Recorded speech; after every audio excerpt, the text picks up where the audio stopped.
Hello po sa inyong lahat mga ka-agree. So, welcome po ulit sa ating panibagong vlog na ating gagawin ngayong araw. So, ngayon nga ay mag-inject na tayo ng iron at 3 days na nga pala ng ating mga biik. So, kailangan na natin sila mabigyan. So, 2 beses nga po pala ang required na ibigay ng iron sa ating mga laga. Ito ay sa ika 3 days at sa ika 13 days po ng mula pagkasilang. So, stay tuned lang po kayo dyan at sana itapusin nyo po ang ating videos. Para sa mga gusto pong matuto sa pag-alaga ng biik ay matutunan nyo rin po kung paano po mag-inject ng mga biik. So, maraming salamat sa inyong papanonood. Stay tuned lang po kayo dyan.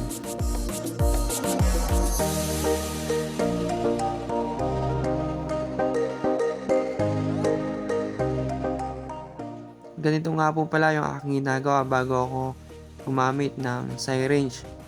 So, nagdi-disinfect muna ako ng aking mga kamay para malinis gamit ang alcohol. So, nilalagyan din natin ng alcohol yung syringe natin at pinipisik upang malinis yung loob at bayal ng ating ringgilya.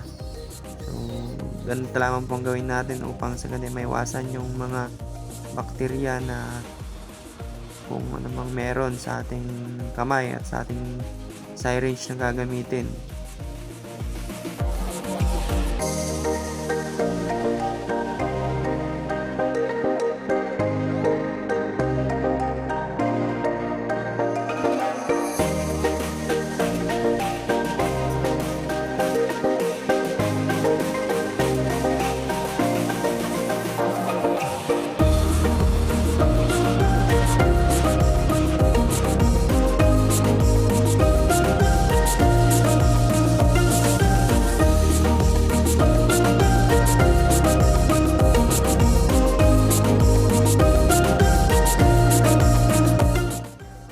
At bawat isa nga pala ng ating piglets ay nagbibigay tayo ng 1 ml na iron. So yun lamang po ang required na ibigay sa ating mga biik tuwing kanilang inject ng iron sa first dose at second dose.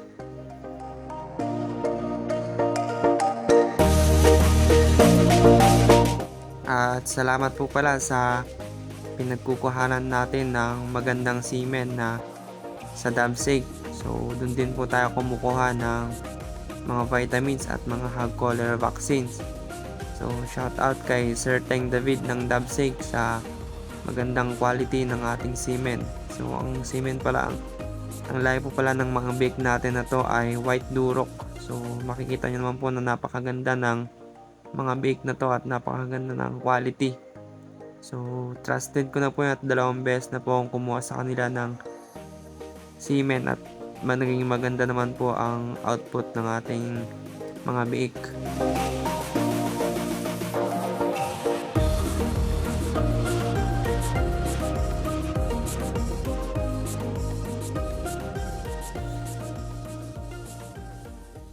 At ito na nga po, mag-inject na tayo ng ating bake. Ito yung unang bake natin. So gaya ng aking nakasanayan mula noon ay sa pigi tayo nagbibigay ng iron. So hindi po muna sa leg at baka matamaan po natin yung kanilang buto sa leg at wala po silang laman. Kung nag-uumpisa pa lamang po kayo ay mas maganda na sa pigi na lang po tayo na mag-inject upang mas safe po sa ating mga bake. Pwede po sila ma-paralyze pag sila po ay natamaan sa buto. So kaya nag-ingat lang din po tayo na baka matamaan, na mas maganda po na sa pigi na lang tayo mag-inject.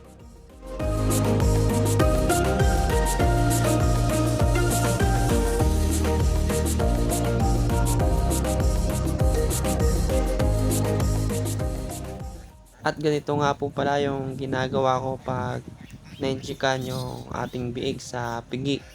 So, minamassage ko po yung part na naturukan upang sa ganun ay kumalat yung vitamins or iron na ating nilagay. So, kailangan din po natin ng pang markings sa ating mga na-injectan.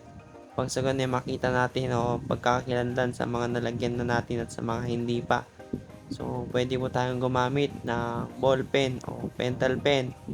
Pwede rin po yung uling kung wala po talaga. Kagaya po ng aking ginagamit ay umorder po ako ng animal crayon. Upang sa ganun ay makita mo nating mabuti yung mga na-injectan natin upang hindi po maulit.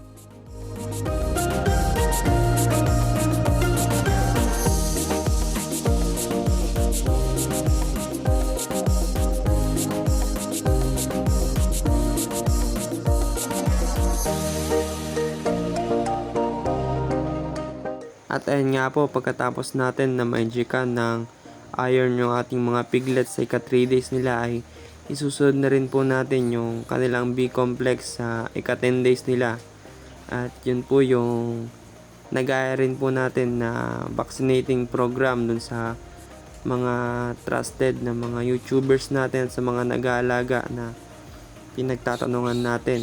So, yun ang sinusunod natin, no, pang sa ganun ay maganda yung quality ng ating piglets hanggang sa kanilang paglaki.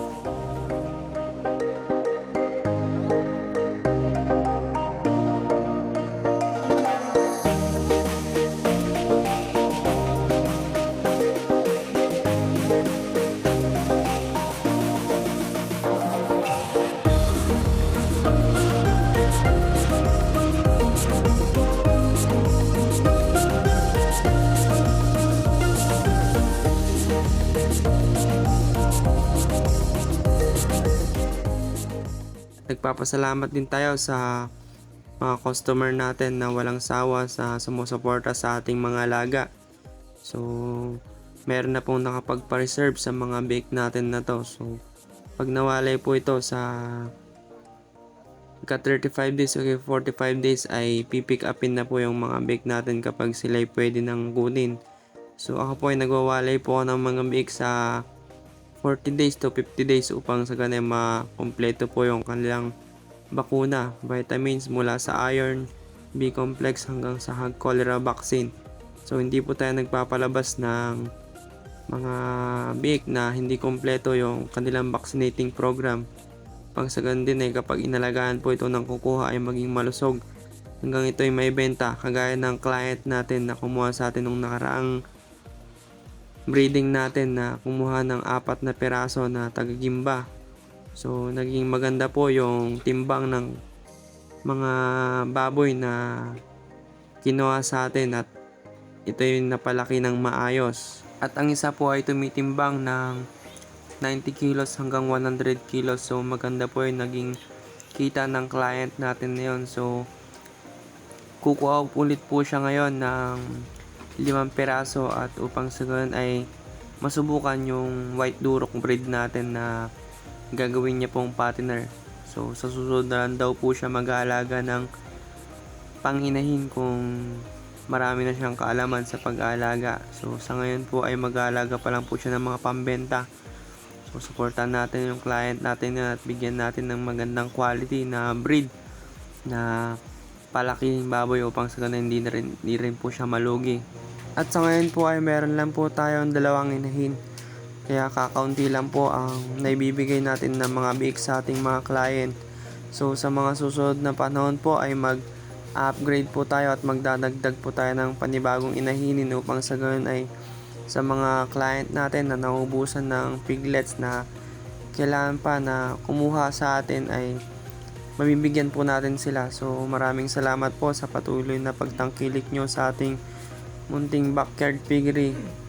So salamat po sa ating lahat, sa aking mga followers. So huwag niyo pong kakalimutan na mag-like, subscribe sa ating page upang sa ganyan makatulong din po tayo sa pag-angat ng ating page.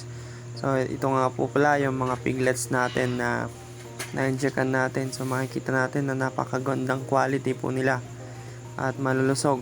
So patuloy pa po kami na mag-upgrade at pagagandahin pa lalo yung mga lahi ng mga piglets natin upang sa ganyan sa mga client natin ay maganda yung maibigay natin sa kanila upang sa mga gagawin nilang fattener man o inahin ay maging quality po ito at maging maganda ang lahi ng mga baboy natin. So maraming salamat sa inyong lahat.